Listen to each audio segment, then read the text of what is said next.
وہ ایک آدمی مر گیا تو یہ سرحد میں اور ہمارے بلوچستان میں تو ہیلا اسکات پر تو بڑا پیسہ ملتا ہے مولوی کو، بریلوی مولوی کو، حلوہ خور کو تو بڑا پیسہ لوگوں نے دے دیا. بریلوی آ کر کے رو رہا ہے کہتے اے اللہ سب کو خان صاحب کی طرح موت دے دینا ہے. مرے تو ہر آدمی اسی طرح مرے. ہر الو کا پٹا آنکھیں بند کر کے پاؤں پھیلا تھا کہتے میں بھی مرتا ہوں. مرنے کا طریقہ تو سیکھے تو خان صاحب سے سیکھے آدمی. میں آج لوگوں کو بتا رہا تھا پیرا نمے پرند مریداں آہارا میں پرادن. پیر خود اڑتا نہیں ہے، مریدوں کو سی این جی بھر کر کے اڑا دیتے.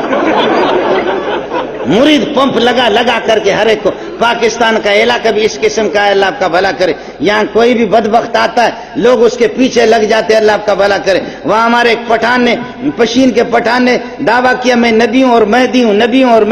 لوگ میرے پاس آ گئے، وہ بڑا تیز تھا، کہنے لگا اس سے مناظرہ کرو. میں نے کہا کیوں مناظرہ؟ میں نہیں کرتا اس سے مناظرہ. کہتے کرو مناظرہ. میں نے کہا نہیں کرتا. پنجاب والوں کا کوئی خدا بنتا ہے، کوئی ان کا نبی بنتا ہے، کوئی عیسیٰ بنتا ہے. ہمارے پٹھانوں کا بھی حق ہے کہ نہیں ہے؟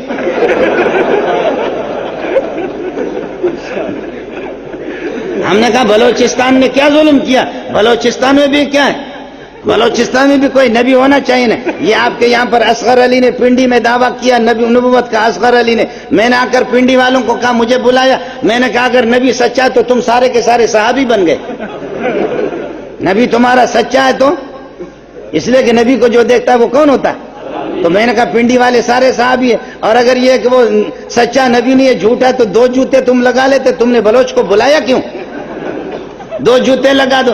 اور وہ ہو کر کے بوڑھا ہو گیا. بے غیرت کو پتہ بھی اتنا نہیں ہے کہ نبوت 40 سال پہ ملتی ہے، اور وہ 70 سال کے بعد قبضی ہو گئے، پیٹ بند ہو گیا، کہتے میں نبی ہوں.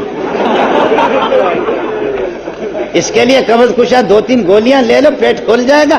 اس میں نبوت کی دعویٰ کرنے کی ضرورت کیا ہے؟ اس دفعہ مولوی صاحب نے نبوت کا دعویٰ کیا ہے. ترقی کا زمانہ، اللہ نے چاہا اگلے سال مولوی صاحب خدا بنے گا. وہ ایک آدمی نے کہا کہ میں خدا ہوں. ایک پٹھان نے آ کر کے کہا وہ خوچے تو خدا ہے؟ پٹھان نے کہا خوچے تو خدا ہے؟ کہا ہاں خدا ہے، ہم خدا ہے. کہا تھا یہ لوگوں کو زندہ تم کرتا ہے، لوگوں کو مارتا تمہیں. کہا میں زندہ کرتا ہوں، خدا تو کرے گا نا. اگر وہ کہتا میں نہیں کرتا تو خدا ہی نہیں ہوا، خدا نہیں رہا. کہنے لگے لوگوں کو تم مارتا ہے، لوگوں کو زندہ تم کرتا ہے، اولاد تم دیتا ہے. اس نے کہا ہم دیتا ہے. تو کہا کہ اے خوچا تم صرف انسانوں کو مارتا ہے یا جانوروں کو مارتا ہے؟ جانور بھی وہ ان کو بھی تو مارتا ہے؟ کہتے مارتا ہے. پٹھان نے یہاں سے پکڑا، کہا استاپ مور دغا قوم. پٹھان نے یہاں سے پکڑا. اس کا ترجمہ کسی پٹھان سے پوچھ لینا، میں نے پوری بات نہیں بتائی ہے. مسجد میں میرے شیخ کی مسجد ہے، سمجھے، خداؤں کی جوتیوں پہ مجھے قربان کرے. تھوڑا سا میں نے اشارہ کیا، پٹھانوں سے پتہ کر لینا بعد میں.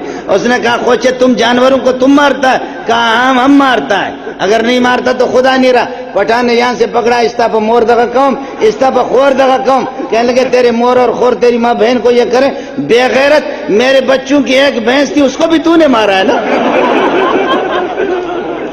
وہ بھینس کل مر گئی، اس کو بھی تو نے مارا. نہ پھر کسی صورت میں کتے کا بچہ تجھے چھوڑنا نہیں ہے. وہ پٹھان نے اس کے گلے میں پٹھان نے، اللہ جزا خیر دے، پٹھان نے یہاں پر یہ ڈال کر کے رسی، اور اس طریقے پر یہ کہ اللہ آپ کا بھلا کرے، وہ چادر ڈال کر کے، رومال ڈال کر کے کھینچا، خدا مر گیا جی. ہاں ایسے خدا بھی ہے کہ پٹھان اس کو کھینچے تو اس کی ٹٹی بھی نکلے. اس قسم کے خدا بھی جی یہاں پر بنتے ہیں. یہ ملک بڑا زرخیز قسم کا ملک ہے، بہت زرخیز قسم کا ملک ہے. یہاں ہر ایک خدا کے لیے ہے. میں یہ آفریدی نہیں، آپ کے کرکٹ والا آفریدی، اس کا بھائی ہے اقبال آفریدی. تو اقبال آفریدی وہ پچھلے سال میرے پاس آیا، کہا سنا ہے کہ تو تعویذ والا. اب مولا اشرف علی میرا گلا پکڑے کہا کہ تو تعویذ کیوں لکھتا؟ میں لکھتا ہوں. سمجھے، حضرت کہے گا کہ بابا نے تعویذ ماویز کے پتہ نہیں اجازت دے یا نہ دے، ہم تو لکھتے ہیں. برات کبھی کبھی لوگ بریلوی دوسرے لوٹتے، اللہ کا نام لکھ کر کے دیتے، شرک کی تعویذ نہیں لکھتے، مجبور کرتے لکھتے ہیں. وہ میرے پاس آ گیا، کہتے ہیں میری بچی کو جنات ہے، سنا کہ تو بڑا مولوی. میں نے تعویذ دے دیا، کہتے ہیں میں بہت لٹ چکا ہوں. گیا اور 4-5 دن کے بعد کہا خدا آپ کو جزا خیر دے، بچی میری ٹھیک ہو گئی. پھر یہ آفریدی، یہ آپ کے کرکٹ والا نوجوان تو جانتے ہوں گے نا، وہ کرکٹ والا، تو ان لوگوں نے پھر میری دعوت کر دی. میں وہاں پر گیا، واہ آفریدی واہ، بہت پیاری بات کی. کہنے لگے کہ میرے پاس جو ہے نا، میرے پاس وہ ہری پگڑی والے، پہلے آپ نے دیکھا نا کہ یہ آپ کے بھاولپور میں حضرت اسپتال ہوتا تھا، بھاولپور میں، اور یہاں آپ کے پنڈی منڈی میں بھی، یعنی کسی کی آنکھوں کو اگر یہ کہ آپریشن کرتے تھے تو ایک ہرے قسم کی پٹی لگاتے تھے، ان کے سروں پر پٹی لگی ہوئی ہے ہرے قسم کی، دیکھا ہی نہیں دیکھا؟ ہاں طوطے، بات ہے سمجھے؟ کہنے لگے کہ یہ بھی میرے پاس آتے ہیں، اور وہ دوسرے کالے کپڑے والا، یا حسین یا حسین یا حسین یا حسین یا حسین یا حسین ہے